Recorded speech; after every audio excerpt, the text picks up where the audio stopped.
Welcome back, heroes, to the Lucky Die. Previously, Balance takes charge, Pintor is taking a +1, Rhal finds Caden very relatable, Squash squirms under his interrogation, and Zaltanna realises that war is not their biggest problem. With the war council over, the group and their friends are about to complete their final preparations before parting ways once again, and are forced to say yet another series of painful goodbyes. Will Heart's Hearth reveal the mysterious object? Could a Pella be brought into the fold? And will Balance's interrogation of a potential ally backfire? I guess we're about to find out. Welcome back to the Lucky Die.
Ourselves on the evening before you guys are going to depart. You're going to part some point in the morning because Damas needs to give Rhal the little symbol of him being a representative of the lodge. Demi has to hand over a bunch of stuff to Balance, etc, etc. And I assume that people just don't want to run away from the potential loves of their lives as they're about to go to Kino. So I thought we should give you guys a little bit of a wrapping up of affairs before moving on. So who wants to start? Who wants to do a thing? Where was last place Rhal was? I had just talked to Tabaxi, right? Is that where I'm still at? Oh, yes. Yeah. You were talking to the Tabaxi. I had done the interrogation thing with the guy. You were like close to me-ish. Like we were in the same room. We're not in the same conversation, but we're like... No, yeah. So to place like Rhal and Balance are probably down somewhere in the temple level, talking with various tabaxis and talking with a rather irate-looking alchemist. Squash was left alone in the mirror room. No, he went to go pray because he was sulking. Pintor and Zaltanna, I don't actually know where you guys are. I was with Balance talking to the alchemist dude. Yes, you were. I'm probably in a corner somewhere being sad. You could be praying with Squash and then we don't have to split the party in 4 ways. That works. I'll be praying with Squash. Excellent. Okay, that's fine. All right, let's go with Balance because that's a thing I know that needs to happen. Oh no. All right. It's a conversation I know it needs to happen. Okay, Balance, where do you want to have this conversation?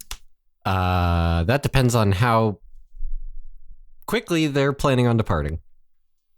Let's say everyone is going to be going off in the morning. Kythea,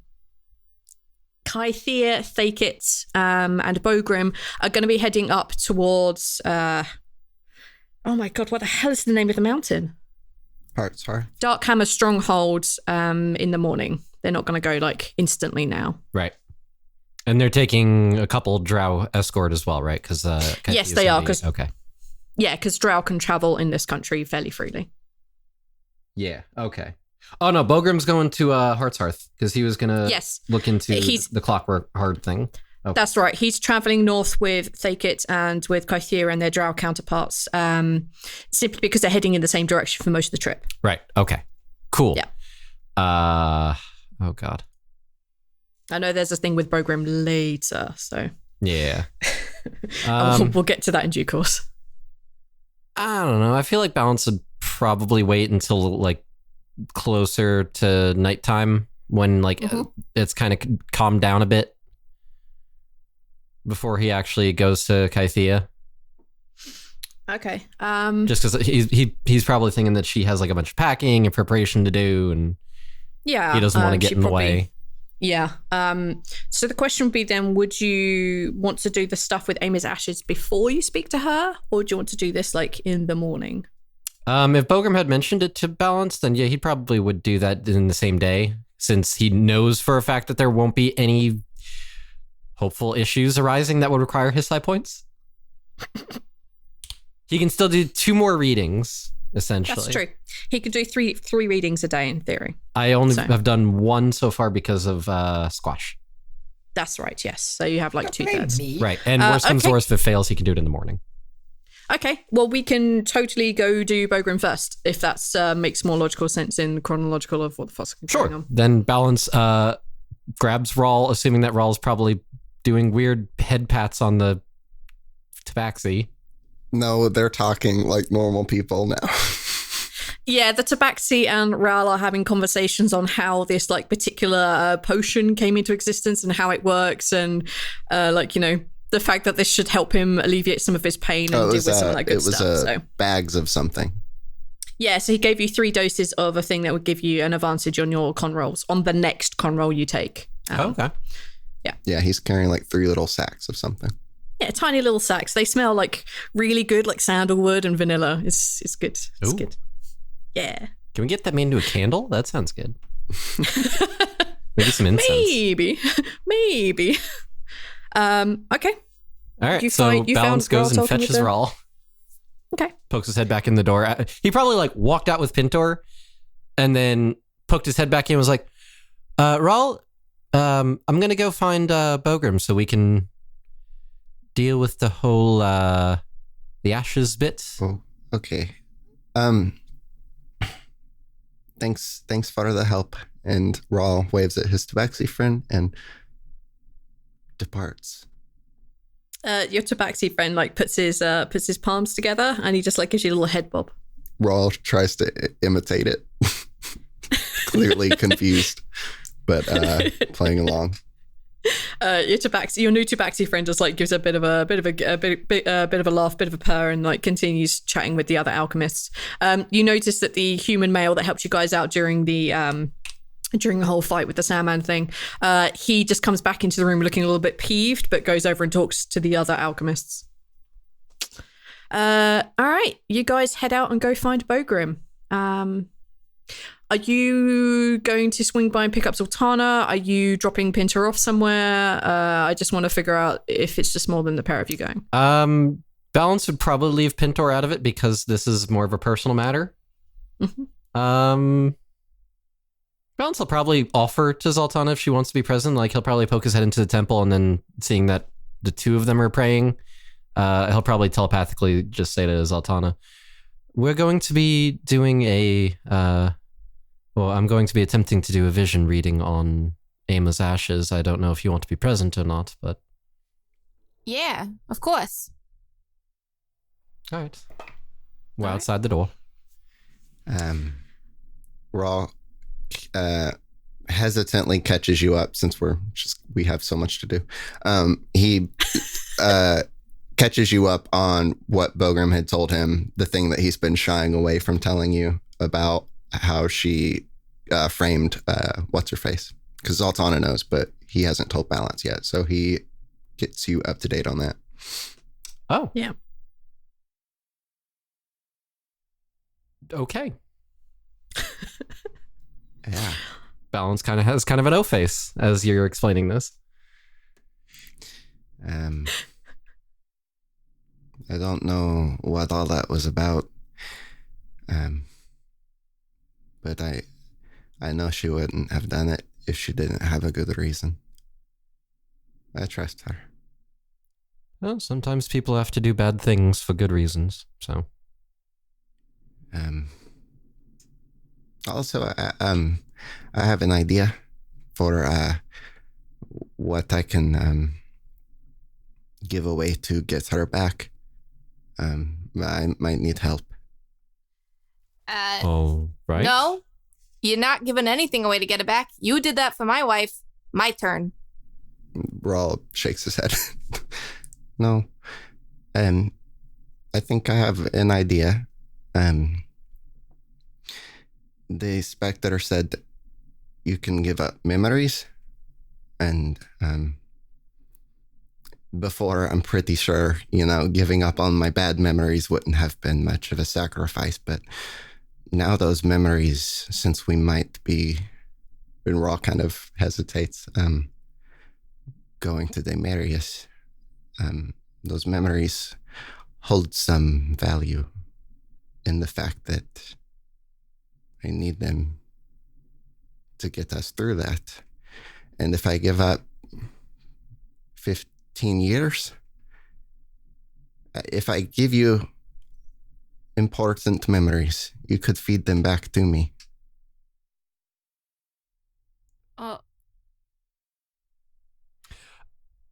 Rhal, that's a very... Balance has like kind of a taken back look, like, that's very clever for you. Well, I had been thinking. Besides, you need an arm and a leg, by what I hear. Well, no, none of us are giving that. We'll figure something out for that. You think that the person in the room that's dying with the extra limb wasn't just feeling everyone's eyes in the room when you needed limbs? No, my eyes were not set on any one particular person for anything. Rhal, no one's trying to harvest your limbs. I know. But I don't... we need them. I don't like the idea of you giving up anymore. You did something so huge for me. I want to repay you. I don't want you to have to lose anything more. Zaltanna, if I give up an arm and a tail, I can still help you. I want to do as much as I can, and I've been not doing so great. A Thorin wanted me to rot, and then now my limbs are holding together the fabric of reality or whatever. I think that I would like that. Rhal, you need to start thinking with this, and Balance points at your head, and not with this, pointing at your heart. We have a prison on the surface, and as far as I understand it, there are some double ones in there. I'd much rather get it from them because they probably deserve it. I don't think that's how sacrifice works, Balance. Yeah, he's right. I don't think you actually need to make a self-sacrifice, as far as I understand. I think we just need an equivalent of flesh and blood. It doesn't need to be self-given. Well, we can ask Demi then. But let's go in any sense. I have it in my notes right here. 34 pounds of flesh and bone. Nothing mentioning sacrifice. 34 pounds is a lot. That's literally an arm and a leg. It's a literal arm and a leg. He slaps you with his tail and it hurts. Listen, as someone who took very extensive notes, trust me, there's no need for sacrifice. Unless one of you is a mother or a father or a child. None of you is mother or father, right? Well, I mean, we're all someone's child. That's how life you works. Guys Balance is pinching his Bridget's nose. At the monastery, which is where Bogrim is hanging out and staying. Like he's informed you that his place got a little bit trashed, but he managed to get all of his fake versions, and Emir's ashes recovered from it. So, but yeah, you guys find yourselves in the monastery. It's empty apart from one old-looking human guy sitting at the bar, just reaching over and pouring himself beer. Is that Jim? It is Jim. And there's Bogrim, who's just sitting at a nearby table, just going through some things and putting his bags in order and writing some notes and stuff. Hey, Bogrim. Yeah, well, a bit of a crowd today. We were hoping to get something accomplished. Do you have her ashes? You see his eye. He's a little bit taken aback. He says, "Yeah, I've got them in my stuff." And he kind of reaches down and packs one of his travel bags. You want to do that now? Now's as good a time as any. Okay. He reaches into his bag and he pulls out this kind of clay urn. It has a lid that has been sealed with wax, and he places it on the table, and there's a resounding thunk, and he's like, do we want to do this here, or? And he looks over at Jim, who just looks over at you guys, gives you guys a nod, and buries himself back in his drinks. Rhal isn't responding.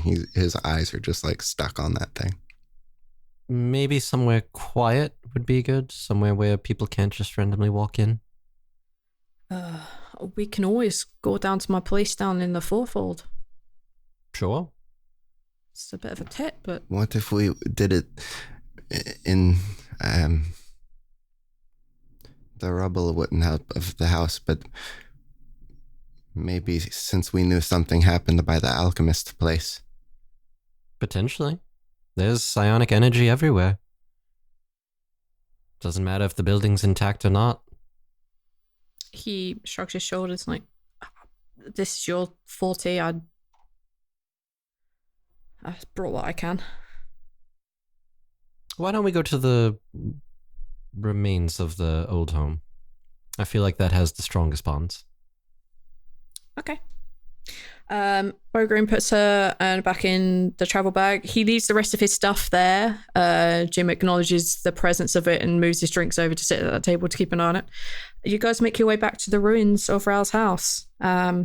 It's in ruins, so I really don't know what else to tell you. There's no roof anymore. The walls are knocked down and it's a charred mess. Yeah. Okay. Again, he pulls out the ashes and he puts them on the ground, just like in the middle of the room. All right. Try to ensure that we're not disturbed or anything. Yeah, Bogrim goes and stands like a little way away. He's watching you all, but he's trying to keep an eye out on everything that's going around, but he's clearly worried by what's going to be seen. He wants to know. All right. I'm not going to be able to share it due to the lack of the link, but I'll tell you everything what I see. Roll nods. Okay. I need you to make a DC 18 intellect check then. Yep. Anyone want to argue anything to give him advantage? The ashes. And Thank you. Rhal's Done. gonna be very close, sitting very close by. I was going to say, I feel like Balance would probably want Rhal like sitting cross-legged in front of him with the ashes between. Okay. All right. So advantage.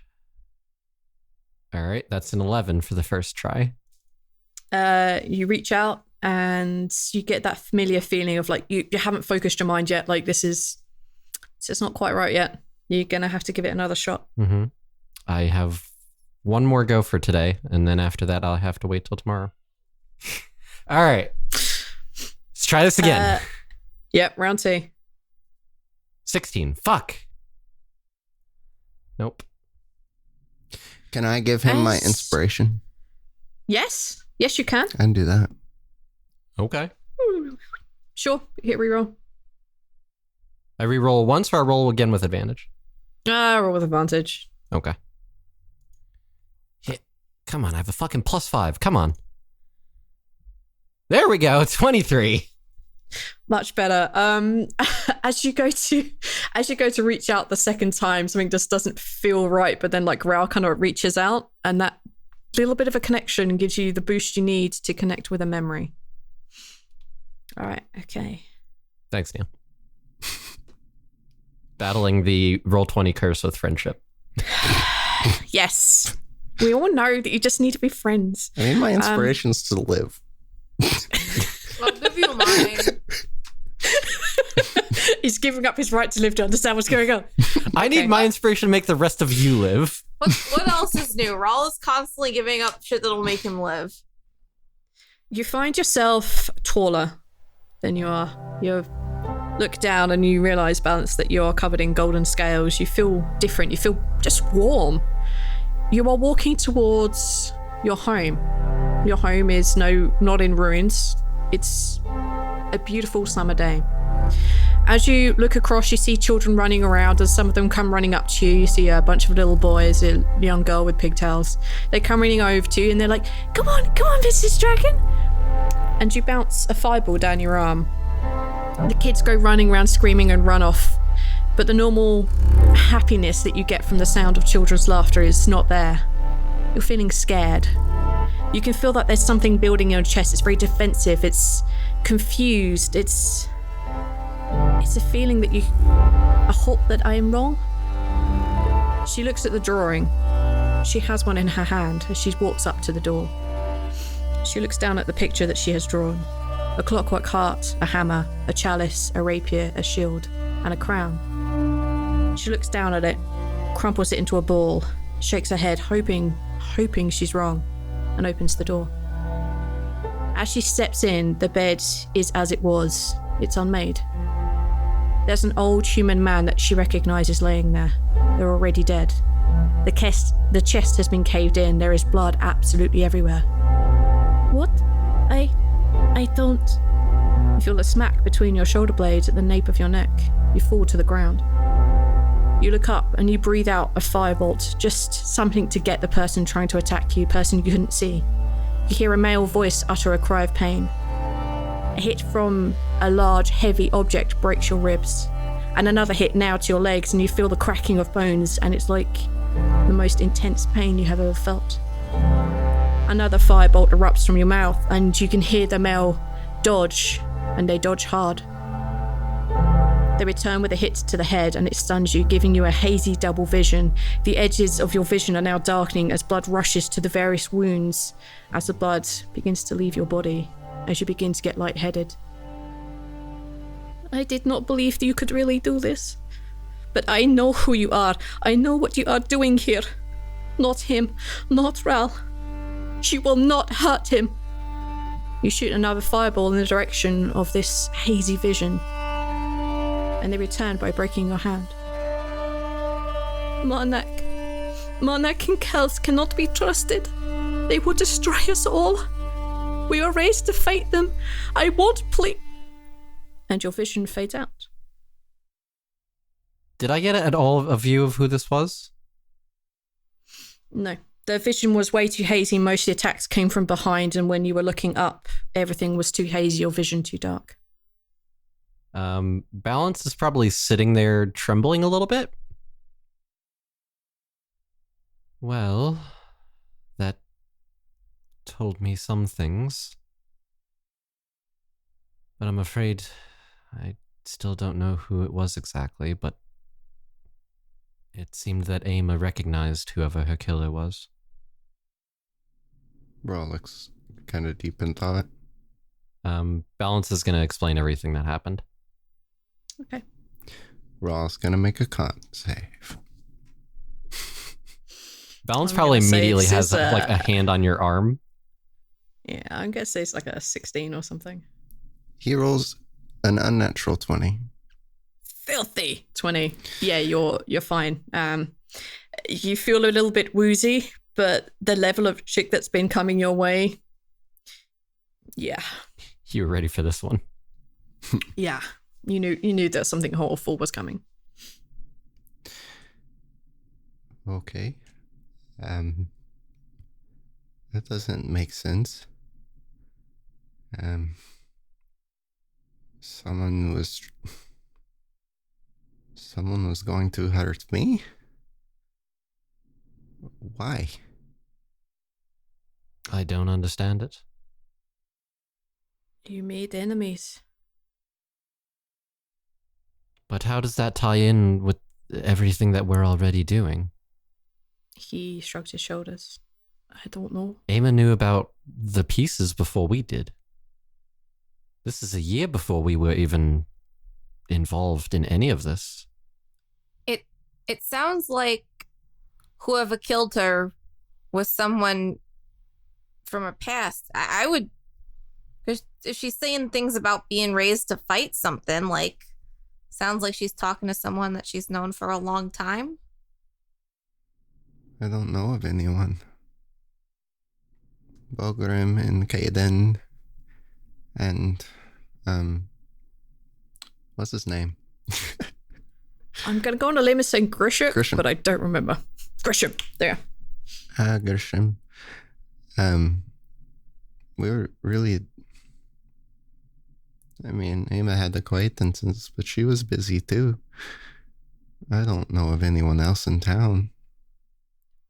I mean, the only other person I could think might have been the librarian. She was always in and out of there, but I can hardly imagine a librarian trying to kill her.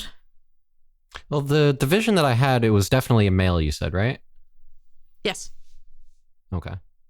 No, the assailant was a male figure. That leads, it could be something to do with Grisham. It could be Lyanna's family. If they were coming to hurt you, Rhal, it could be anyone you've made enemies with in the Fourfold. It could be someone completely separate altogether. But she said that she knows who they are, and then the relevance of what she said next. About... Maybe your people? That's what I'm thinking. Here? He shrugs. Well, there are ways to I've not illusion seen yourself. I've not seen another one of us alive since I left. There's dead ones in the north. But they were dead when we showed up. I don't know if more had shown up. How would they have found us?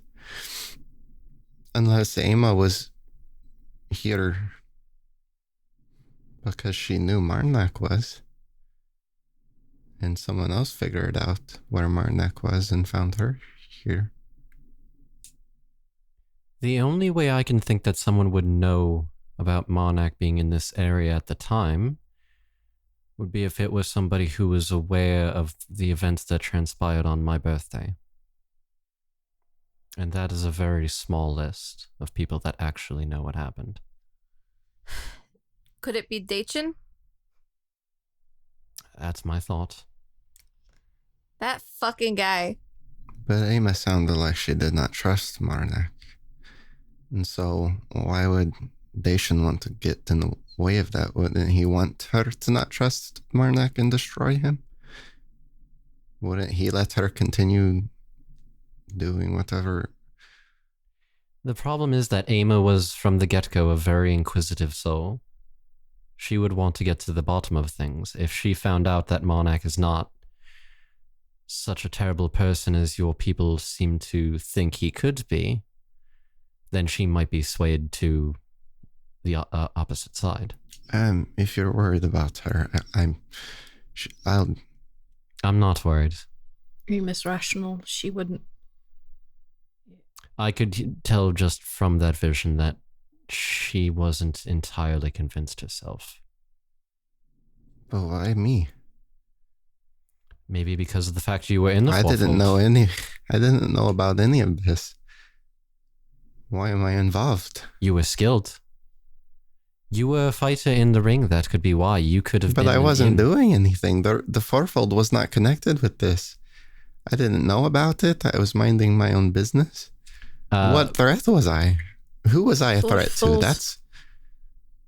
Why does someone want me dead? Had the hammer. Balance kind of just points a thumb over at the fake hammer that Bogram assumably has.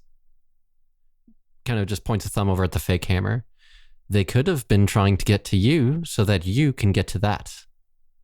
And then they would just dispose of you after.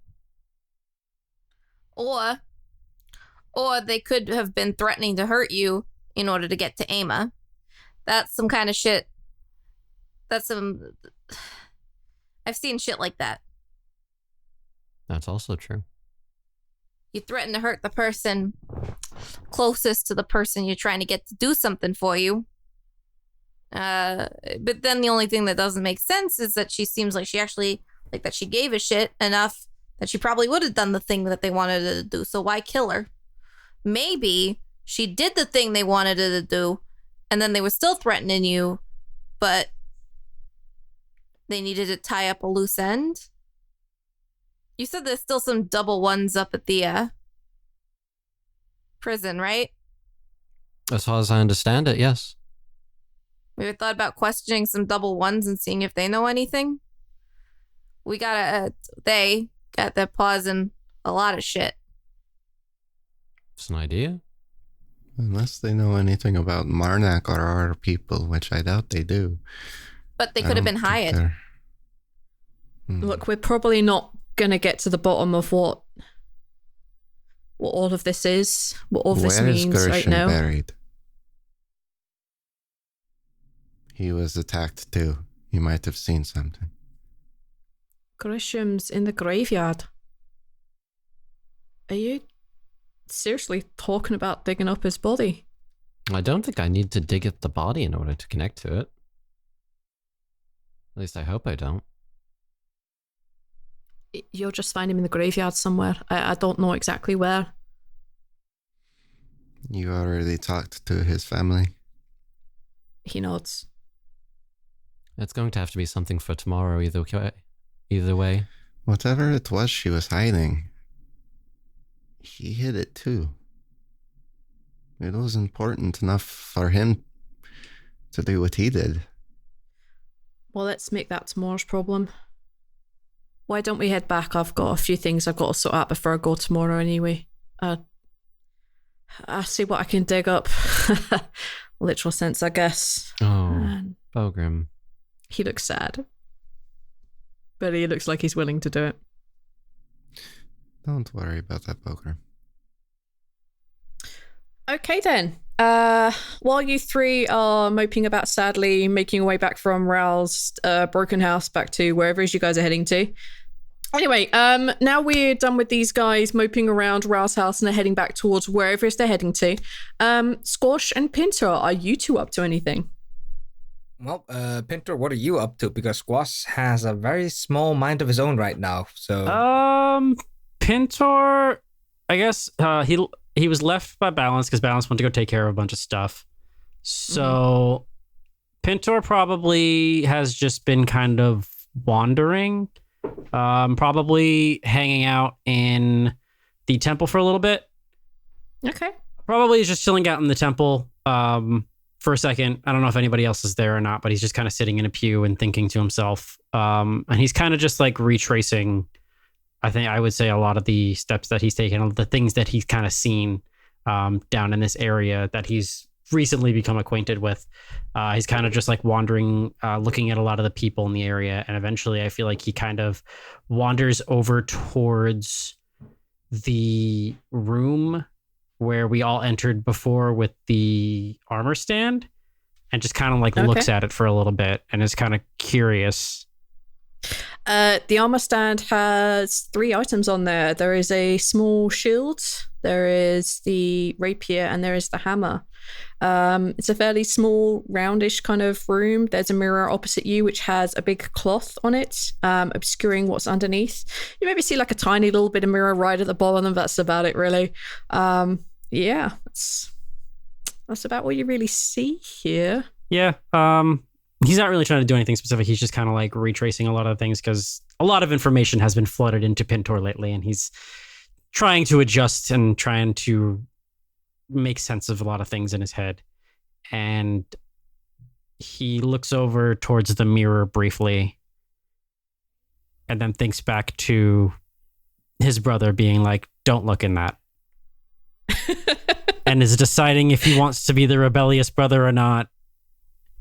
And then thinks better of it and kind of wanders out and heads back upstairs. I hate this so much. You're on the precipice of just like, is he gonna do it? No, you're just toying with me, Bucky. Good. Damn it. Good. But yeah, eventually I'll head back upstairs and probably grab something to eat quick and then head back to my room.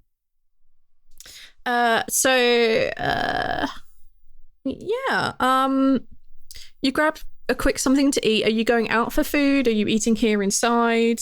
Probably somewhere. Are you grabbing your buddies for a last minute eat and drink before you head out? No, nothing real fancy. Just probably something here, quick grab it, and then bring it back to my room and just kind of be alone for a little bit. Okay. Alone is not quite possible as Renala and Thakit are there. Oh, Thakit's still there? Yeah, Thakit's not going until the morning. Oh, okay. Then I guess I'll just hang out with them. Hang out with Thakit before he goes. Spend as much time as I can with him before we go our separate ways.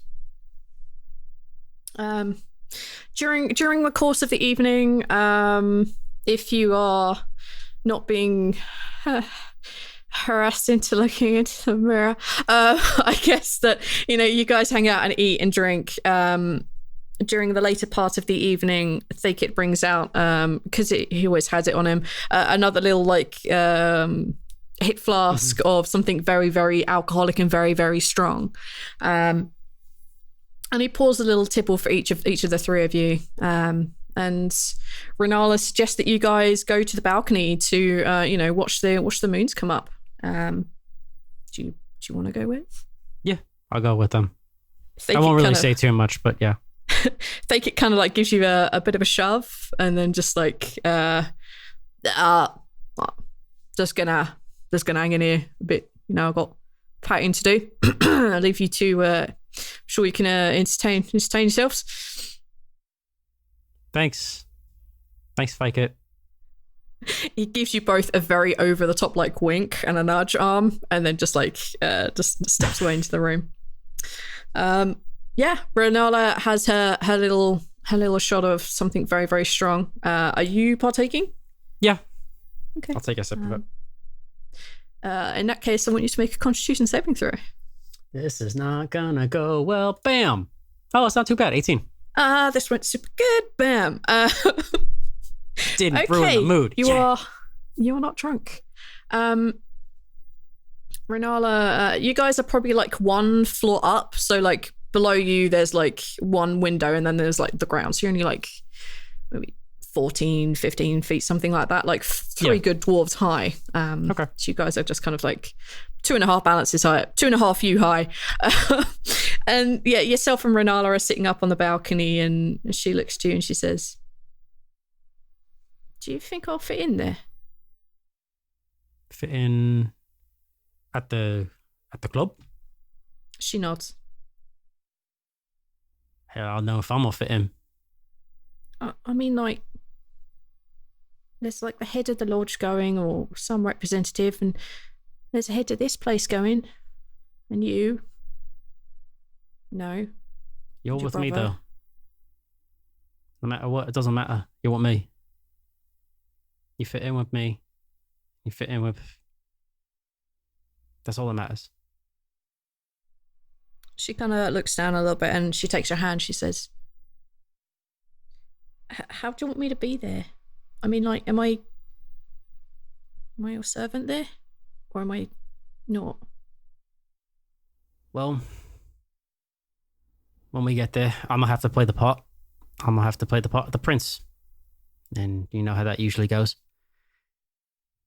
I'm not really gonna be myself. But so I'm back to me lord then. For now. But we know that's not what it really is.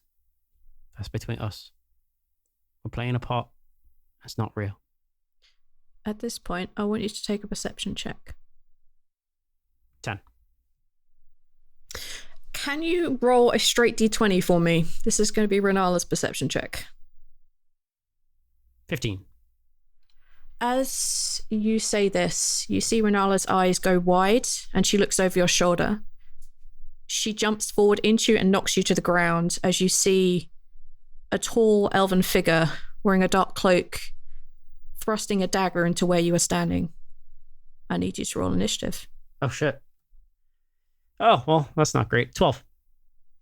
You got a 12. He gave you a disappointed He gives a sad look of, oh no. Oh, darn. What's your dexterity? Mine is a +4, 19. 19, so that's a +4? Yeah.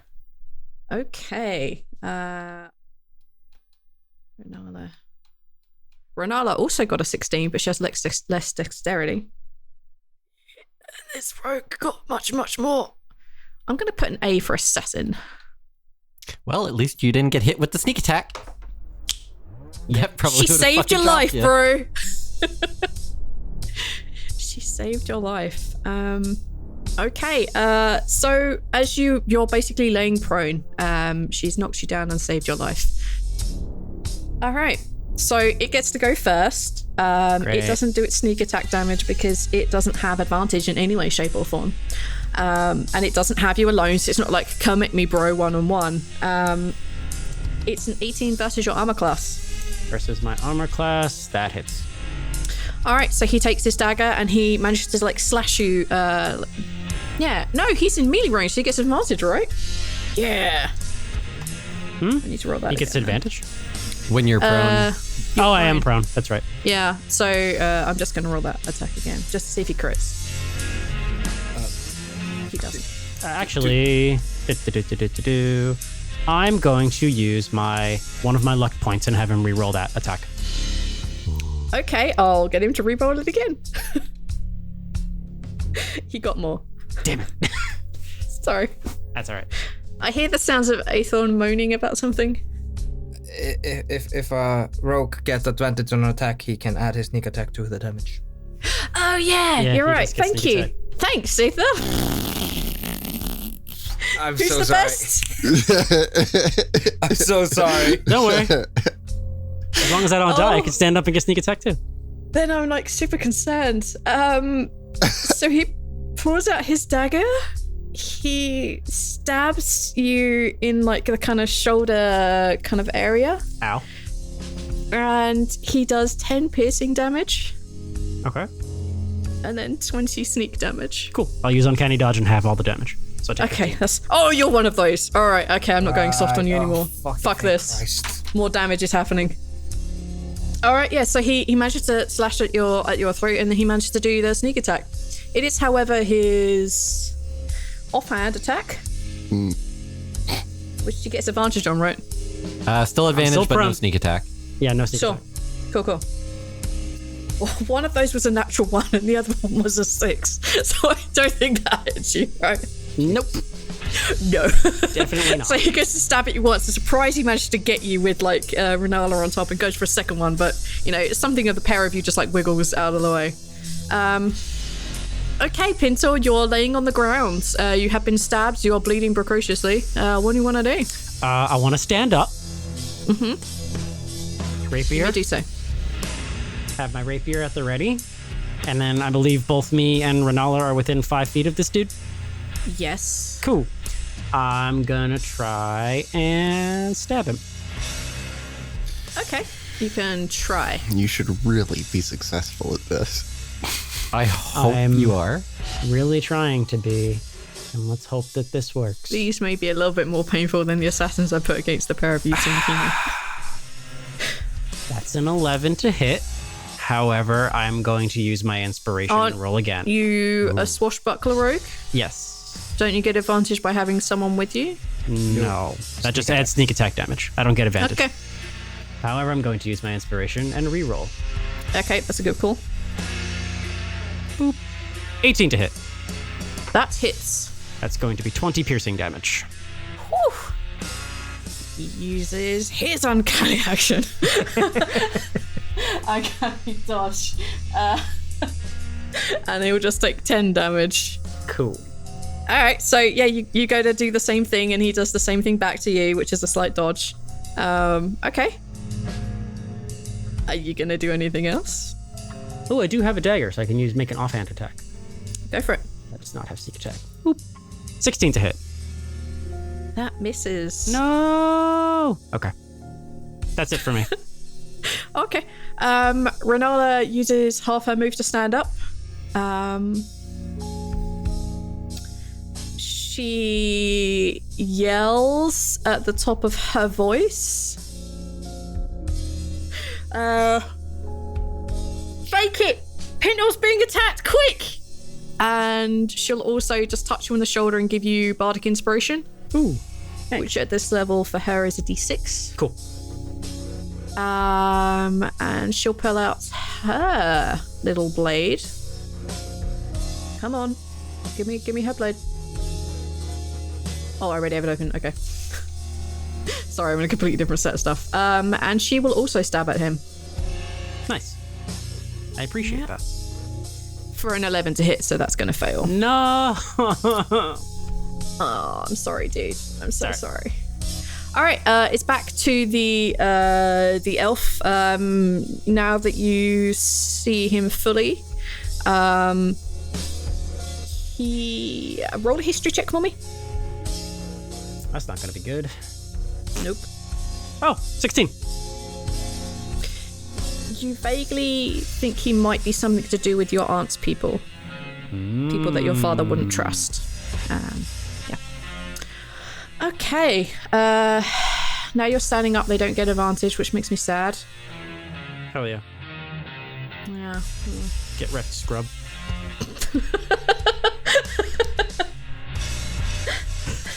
I have thwarted your plan by Standing up. Evasive maneuvers. Stand up. The assassin's just like, no, my only weakness. Okay. I So have they're the going high to. ground. Also, Stands up. What? it's over. I have the high ground. They pull out their dagger once again, the one that hit you the first time, and they just go to jab you somewhere in the chest area for 26 versus your armor class. Jesus. All right. Yeah, that hits. Okay, and that will do. I want to make them reroll the damage. Should I? I'll I'll make make them attack reroll the anymore. damage. This person has Savage Attacker, so once per turn you can roll damage for a melee weapon attack. You can reroll the weapon's damage dice. Cool. So I'm gonna have them do that. At least it's not sneak attack. That's better. 11 piercing damage. Wow. That's a lot. Still for a dagger. painful. Yes. 11. I'll uncanny dodge again and take 6. Yeah. Okay. Okay. It's now your go. Okay. I'm gonna stab him again. Okay, go for it. Where are you aiming? I'm going to aim. Oh, I forgot to give him his off attack. Sorry. Oh, okay. I really need to see how much more damage I can do to you. I really want to grind you down. With a natural 1 again. Yeah. Alright, fuck this. Hate life. All right. I will attack him with my rapier. Boop. That is a 17 to hit, That hits. and that's going to be 30 piercing damage. So I'm gonna aim right for his. Little toe. I'm gonna aim for right for the pinky toe. No, right for his stomach. Actually, I'm gonna try to pierce through his stomach.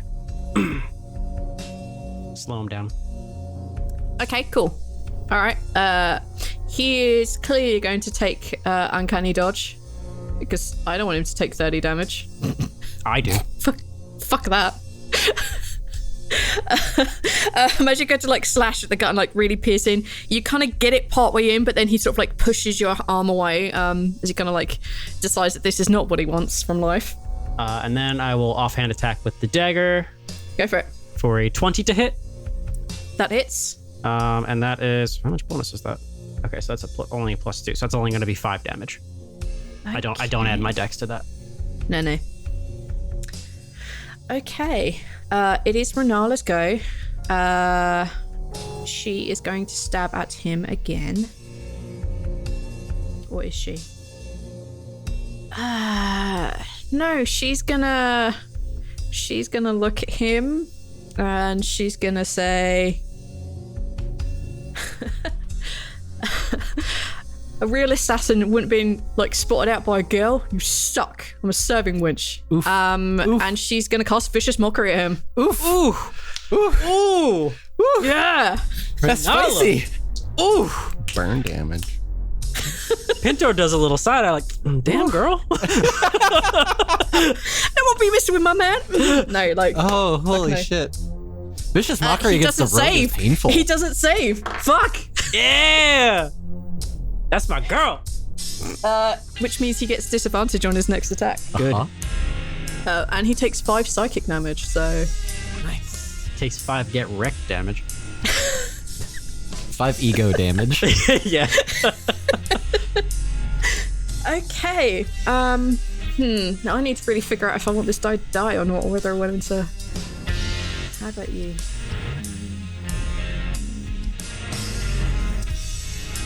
Alright. He is going to take 1 attack on you. Okay. For 20 versus your armor class. That'll hit. Alright, so that's 9 piercing damage. Okay. I'll reduce that to 5. He will use a bonus action. Yes. How are we making his life worse? Tell me! It's the same day, right? Yeah. Nobody's taking a long rest, right? Yeah. I gave everybody my inspiring leader feat. Yeah. You have temporary hit points. Oh, how many temporary hit points do I have? 11. Oh, cool. Yeah. And that would be Rhnala too, because she was present. That's true. Oh, Wait a minute. and you said it wasn't going to be relevant, B. You said... I hoped it wasn't going to be relevant, but I was clearly wrong. You were the one with the assassin, V. I was hoping that no one would notice the assassin and I'd be able to assassinate him, which is an auto crit. Plus a fuck ton more damage. I'll just kill him in one. We're going to notice him when he attacks us, V. Do it! Sorry, Bucky. We're trying to kill you. We decided you're not a good fit for the show, and we wanted to get rid of you. Okay, I see. I see how it is. I just thought it would be funny. To kill a guest. Well, there are people around who can revive him. It would be permanent, would it? That's fair. I mean... Well, it depends if you guys have all the gems for it and if you're willing to sacrifice to bring him back, which you will do. Rhal would at least, anyway. Rhal's got all the gems. Take it, we'll go to war. Alright, so yeah, that was his main action. Okay. His bonus action is he's going to take a cunning action to disengage. And then he's going to jump off the balcony. Cool. And go for a run. Because he doesn't want to die. And he's just heard a clanking dwarf in the other room making his way towards them. So I'm going to do his full damage. Tell you what, Bucky, why don't you roll his falling damage? Sure. How much is that? 1d6? 1d6 at this height. D6. 6. Okay. He's not crippled. His leg isn't destroyed. But he takes off into the darkness. Yeah. What do you want to do? I'm going to use a bonus action to use my cunning action to dash, and I'm going to run right after him. Okay. You would catch up with him. Cool. Like, you need to take 1d6 falling damage, but you'd be able to catch up with him. I'll do that. Okay. Roll a 6. Oh, I'm rolling? Yeah. Or your own falling 1. damage. Oh! God fucking damn it! Yeah! Why can I never do falling damage to you guys? So I'm gonna catch up to him, and I'm gonna try and stab him in the back. Go on then. Bam. Fuck it with advantage because let's just kill him. Oh, with advantage? All right, Oh, see if holy I, shit. Well, I got a fuck 19 on that one, but we'll see if I get a natural 20. Let's see if you get a crit, yeah. No. So a 19 to hit. 25 damage. Jesus. He will use his reaction to uncanny dodge this. I do get sneak attack here because I have Rakish Audacity, so he's the only Yes, one you there, do. so I get sneak attack on him. Yes, you do. And then I will also make my offhand dagger attack, which is this one. Boop. 20 to hit for 6 damage. Only 6 damage. Okay. All right. Bucky, I need you to make a perception check. Okay. 18. You notice that he's running towards... He seems to be running with a purpose towards a group of people. Okay. Cool. So Rhal just kind of like runs back inside, and you hear the clunking of armor as they turns around to head back down, because if he jumps out the window, he's probably gonna really hurt himself wearing all that armor. Actually, no, Fake It will be like, fuck this. Fake It will just jump over the side of the thing. So he's gonna take Rhnala's place in the initiative, because Rhnala's really not a fighter. Yeah, and you hear the sound of thunk and a lot of clattering of metal as Thakit jumps over the edge of this balcony, also taking 1d6 damage. Boop. 1!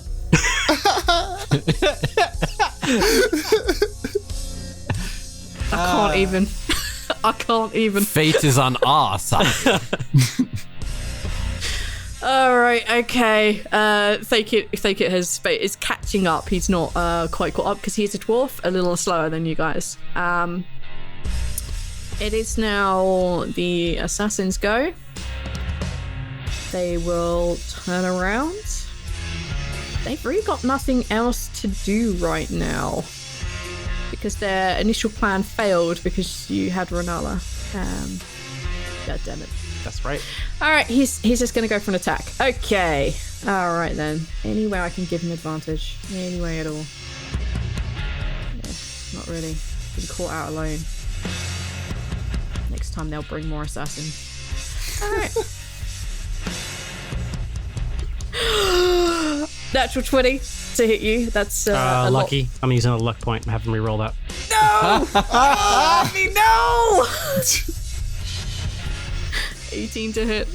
I'm taking that feat That back. does hit. It runs in the family if that's the case. 18 to hit. That Sorry, hits. 17 to hit. Yep. 17. That Hits. hits. Okay, and that's for... Oh, I'm going to make him re-roll the damage. Fuck this. I need to make sure I get some real damage in it.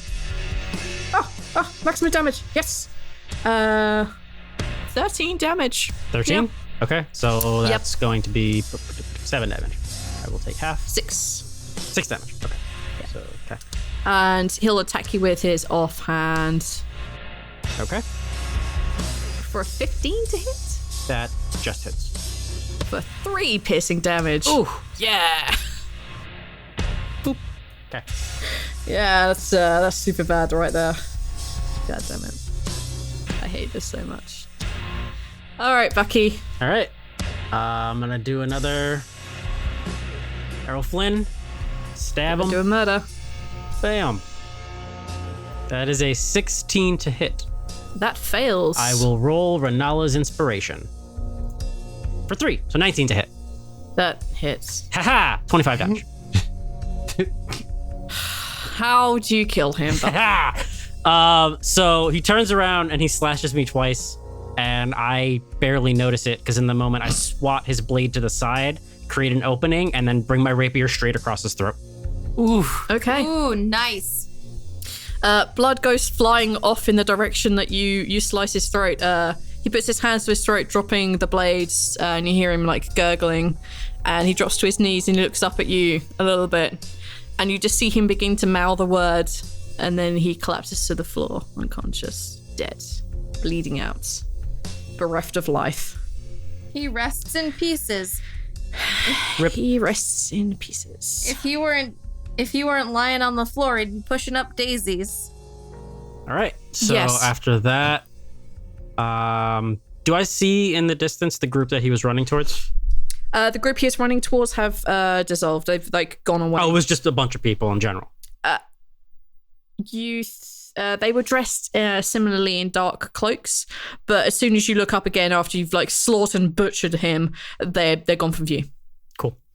I'm going to pick up this guy by his armor and drag him back into the where are we again? As you begin to Just pick him up, sliding. like There's a witch's Saki society. like clunk climbs along, like picks the dead thing up, throws him over his shoulder, and like walks in with him. Like he has no problem carrying this dead elf. Okay, I'm gonna hold you there for a minute. Cool. Squash, is there anything you want to do? Anyone you want to talk to? No, I think Squash, he was praying with Zaltanna, and then she just kind of gets up and leaves. And I think he was just too caught up in his own head to realize it. I don't know how praying looks or works in this area or this place of the part of the world, but I assume he probably like just kind of fell asleep leaning up against a pew somewhere at some point. And when he wakes up, he's really, really coming down, and he just starts wandering the area, kind of just lost in his own head. Okay, I'm just going to go check out our rules with Rhal, because we agreed that you were going to be suffering those effects. Again. So then just go dig those up. God damn it. It's not my fault, Yeah. guys. It's not my fault. You It's came down. explicitly your fault. You were clean, man. We got you clean, dude. It's a Constitution save DC 12, right? Yes. Or It's a con save. I've got 14 here. all right, 14 it is. Whoop-am. I clicked it and nothing's happening. Yep. 19. Okay, so this is day 1. You have passed day 1. You're not taking any levels of exhaustion right now. Thank Christ. Where are you wandering to, by the way? Where is Squash going to? Like, you say he's wandering. Does he end up anywhere particular? Or is he just going to go back to sleep in the temple? I think like the power nap or whatever you want to call that happens. I think like kind of activates that like little part of his brain that just makes him like wander, makes him walk, makes him watch, makes him follow people. Like he's falling into old habits, which was to follow people Yeah. and steal shit. but he knows he can't steal Okay. shit. So I think he's just kind of following people. And then like as the moment runs up, like a little part of his brain goes like, no. And then he just does that again and again. Okay. Take a perception check. Yeah, just take a straight perception check for me. All right. Let's see if I can throw you guys any bones of information here. Perception. All right. It's going to take a couple of seconds. Uh-huh. Or maybe more than just a couple of seconds. Yep. We're still waiting. I'm waiting on it too. Jesus Christ. Uh-huh. Uh-huh. Yeah. How about those forts? All right, I'm just gonna start clicking it again and again, and whatever is the first one. There's so much Assassins, perception on man. this roll. Crazy, right? It's almost like they suck after the first. Oh, holy fuck. Yikes. Did they all come in through? How about there's a... No, the first about one those- came those through, things? and it was a natty. Oh, hey, How about- 31 to perception. Yeah, how about- Yeah, boy. Oh, hey. Oh, they're the other ones. You see time itself. Okay, they were all good too. they were all over 20 anyway. You get 31, which is like the fucking goddamn keys to the You kingdom. see You see through Savras. the fabric You of see reality. time yeah. itself, yeah. You Oh see the my spirit of effing Savras. You just go gods. say, what's up, dude? All right. Who do you want information on?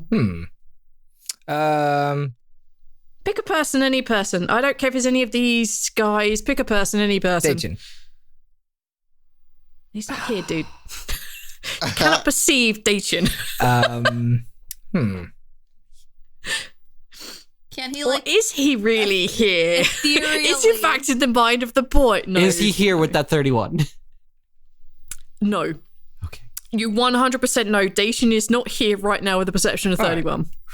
Can he not ethereally perceive Dachin? I would fucking hope not.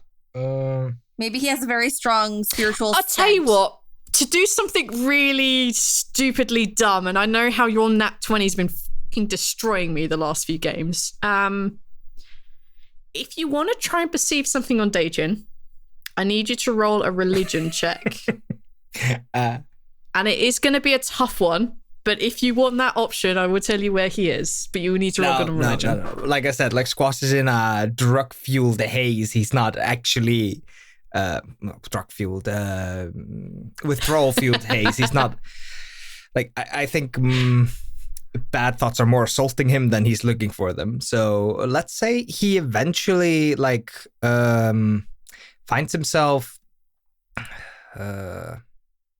He finds himself with at least like looking at the Asimar kid.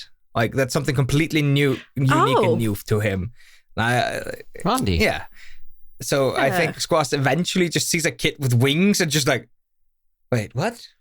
Okay, so Rondi's wings, you can't really see them I'm right sorry, now. with a perception of but with your 31? natural 31... with your Can natural you see inside of his body with 31? Jesus. Yes. I'm sorry, All his did you see organs. my roll? I'm sorry, I thought I saw the fabric of reality itself. What is this bullshit? All right, no, F you then, F you. Okay, let me open up my notes on Rondi.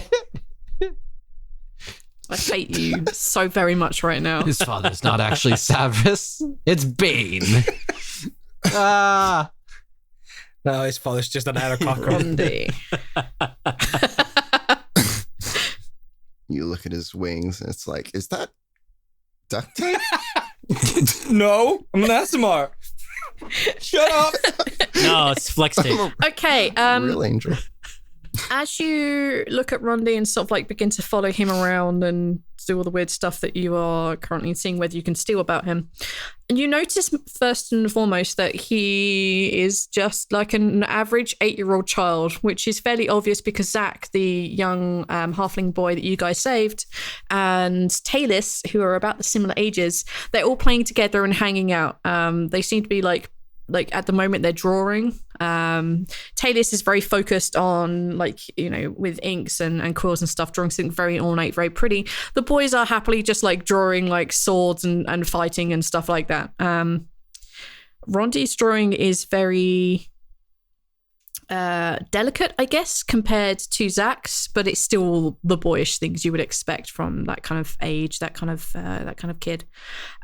He has short cropped brown hair. He's wearing a long brown robe which has been replaced since the last time you've seen him. He's carrying a very ornate staff with an eye that floats within a thin glass globe on the top of it.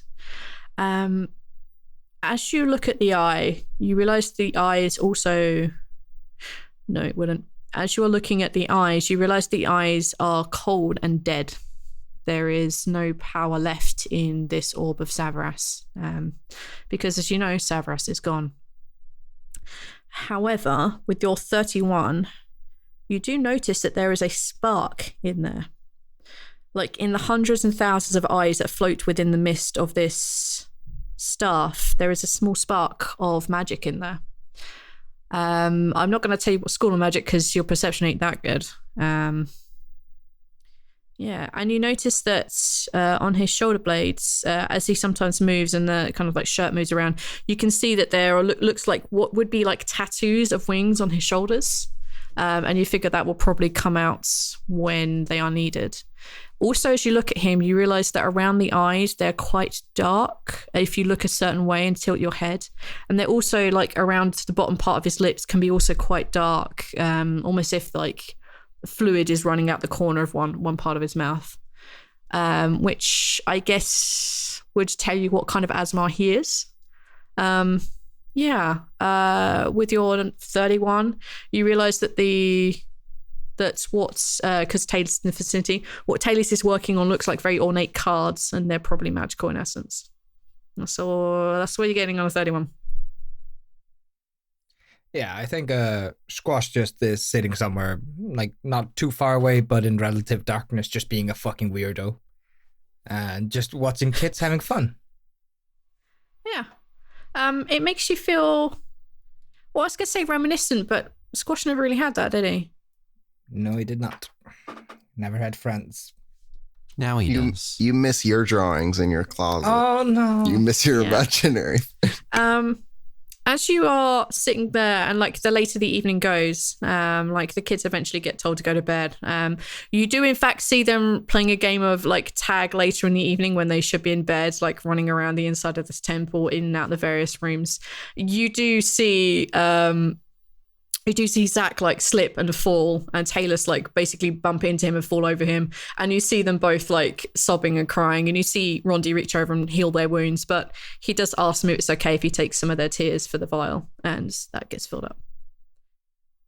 As you're sitting there watching them, you feel a kind of somewhat warm magical presence appear next to the side of you. Hey, Demi. Hey, you okay? Yeah, I'm fine. Do you want a thing? Do I want a what? I have a thing. The thing that you're asking for, I have a thing. I have a thing that you could take. It might make things easier. Might not make things easier. Might make things easier. Oh, you got some sand? Yes. Take a perception or an insight check. Let's go with insight because I'm shit at that. Perception is always going to be stupid high. Mm-hmm. That's 13. First one was a 10. Yes. Well, I can't get below 10 on my skill rolls anyway, so it's still 13. Yeah. He's one of those horrific rogues. Oh, Another horrific rogue.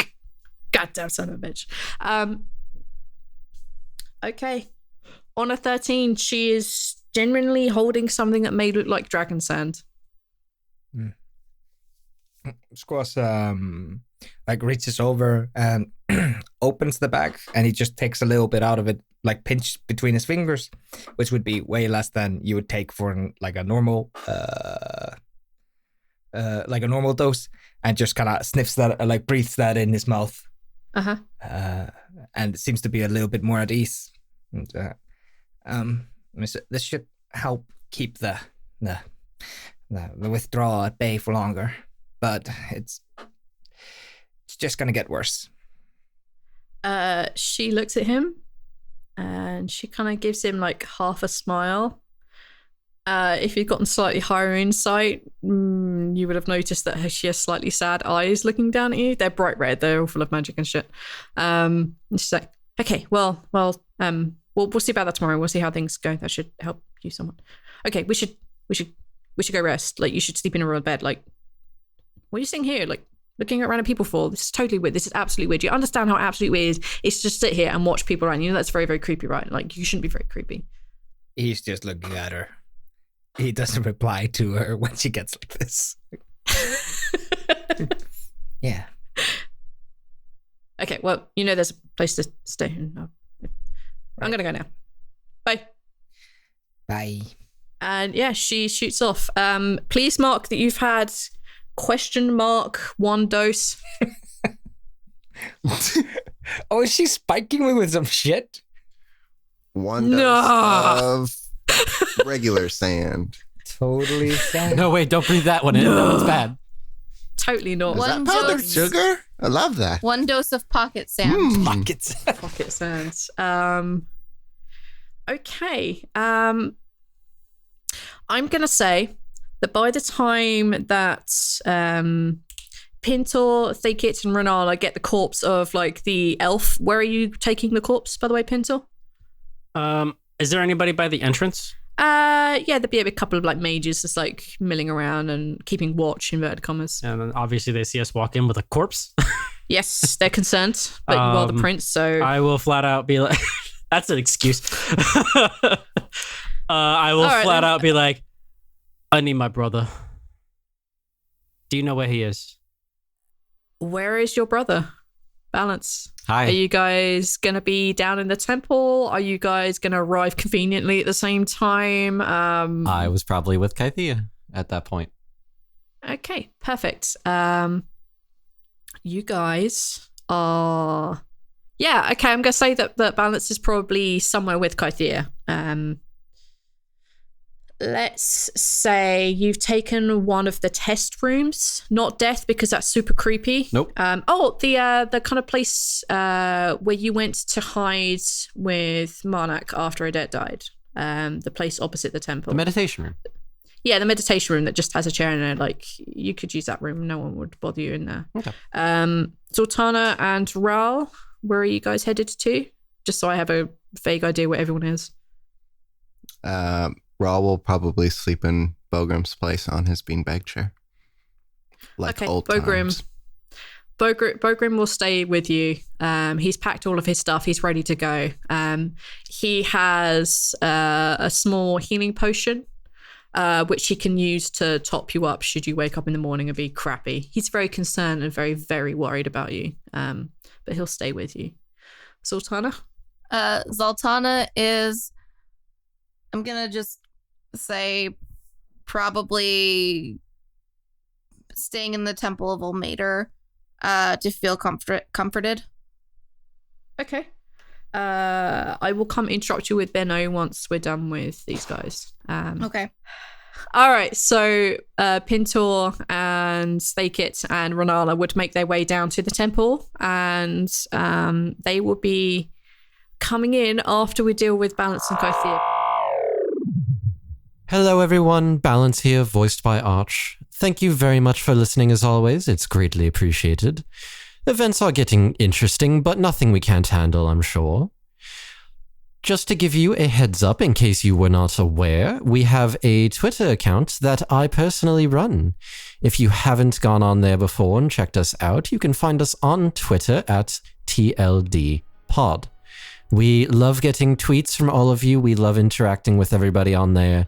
It's a great time. I will always pass on any messages that are directed towards any of the crew in particular, and that includes our guests.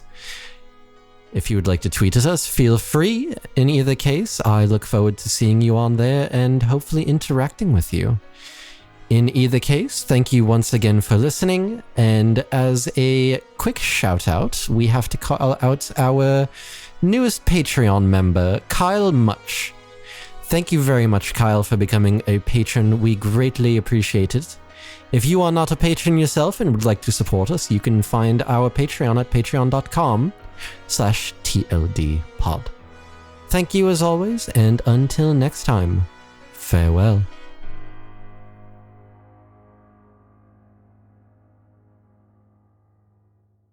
Get ready to enjoy an audio adventure of epic proportions. Do we have to? 4 strangers find themselves on a heroic quest. They soon find the fate of the realms is at stake. And after hearing that, you realize the fate of the realms is at stake. Join Gunny, the gnome barista-barian. Hi, nice to meet ya. Amos, the half-elf pseudo-pirate. G'day, mate. Tychus, the dwarven con artist. You a cop? Tell me if you're a cop. And Tilly, the giant gnome sorcerer.